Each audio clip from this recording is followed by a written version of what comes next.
वज़ीर-ए-आज़म पाकिस्तान दी सऊदी वली-अहद मोहम्मद बिन सलमान नाल मुलाकात। नायब वज़ीर-ए-आज़म इसहाक डार ते chief of defence forces Asim Munir दी शिरकत। मौजूदा हालात विच पाकिस्तान दा सऊदी अरब दी मुकम्मल हमायत दा ऐलान। अमन ते इस्तेहकाम दे फरोग लई मुश्तरका तौर ते कम जारी रखन उत्ते इत्तफाक। सऊदी अरब दी पाकिस्तान लई तवील मुद्दती हमायत उत्ते सताइश दा इजहार।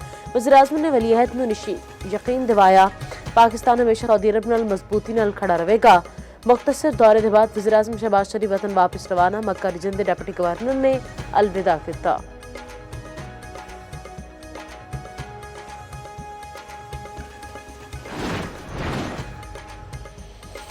अमरीकी aircraft carrier USS Ibrahim Lincoln नूं मिसाइल हमलिਆਂ ਨਾਲ नुकसान पहुंचाया है। ईरानी पासदाराना इनकलाब का दावा। जिराल्ड फोर्ड के लांड्री एरिया में तशद्दुद और आतिशदगी नाल 2 बंदे जख्मी। दूजे पासे मगरबी इराक विच अमरीकी तैयारा डिग के तबाह। ईरानी हुक्काम के मुताबिक तैयारा फिजाई दिफा निज़ाम नाल टकराया। सारा अमला हलाक हो गया। अमरीकी सेंट्रल कमांड ने तस्दीक कर दी। आख्या ईंधन भरन वाले तैयारे के नुकसान तो आगाह हाँ। वाकया ऑपरेशन एपिक फेवरी के दौरान पेश आया। दूजा तैयारा हिफाजत नाल लैंड कर गया।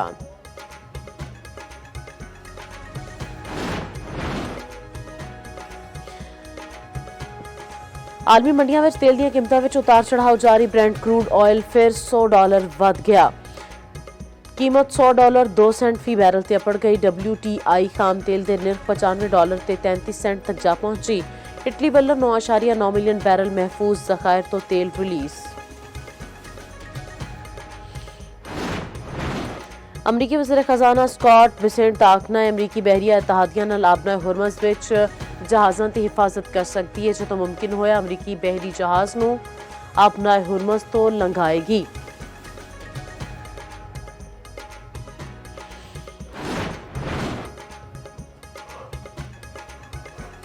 ईरान में सूरत-ए-हाल तेजी नाल बदल रही है। तेहरान तो जंग की भारी कीमत उठानी पैगी।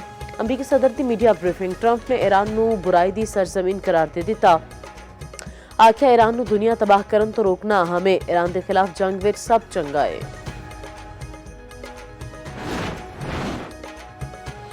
आपना हुरमज़ बंद रहेगा। शहादा ते खून का बदला लिता जाएगा। ईरान के नवे सुप्रीम लीडर मुश्तबा हमनाई का ऐलान। मशरक़े वस्ता विच अमरीकी अड्डे बंद करने का मुतालबा।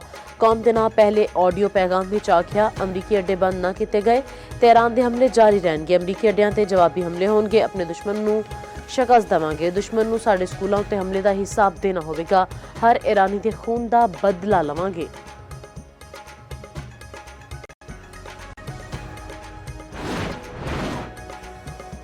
इसराइल ते ईरान ते वसी पैमाने उत्ते नवे हमले। तेहरान ते होर शहर धमाकिਆਂ नाल गूंज उठे। कुर्ज ते तेहरान विच धुएं दे बदल उठन लग पे।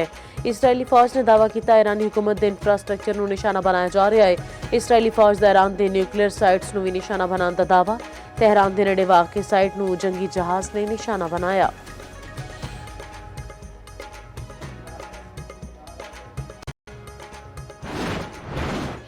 ईरान का इसराइल नूं मुंह तोड़ जवाब। फिर तो मिसाइल दाग दिते। वस्ती इसराइल ते तिल अबीब विच सायरन दियां आवाज़ां गूंजन लग पईयां। ईरानी पासदारानी इनकलाब के मुताबिक इसराइली गैस फील्ड्स नूं निशाना बनाया गया।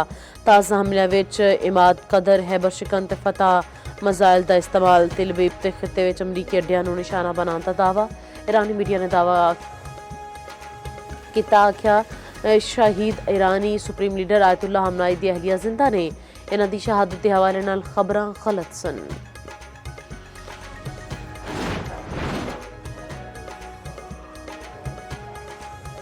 पाकिस्तान ते IMF के विचकार स्टाफ लैवल मुआहिदा ना हो सकिया। IMF एलामिया के मुताबिक आलमी सतह उत्ते तवानाई दी वधदियां कीमतां ते माली दबाव उत्ते तशवीश है। IMF ते पाकिस्तान के विचकार होर मुज़ाकरात आइंदा कुछ दिन तक जारी रहेंगे। IMF ने महंगाई काबू विच रखन वास्ते सख्त मॉनेटरी पॉलिसी बरकरार रखन उत्ते भी जोर दिता है।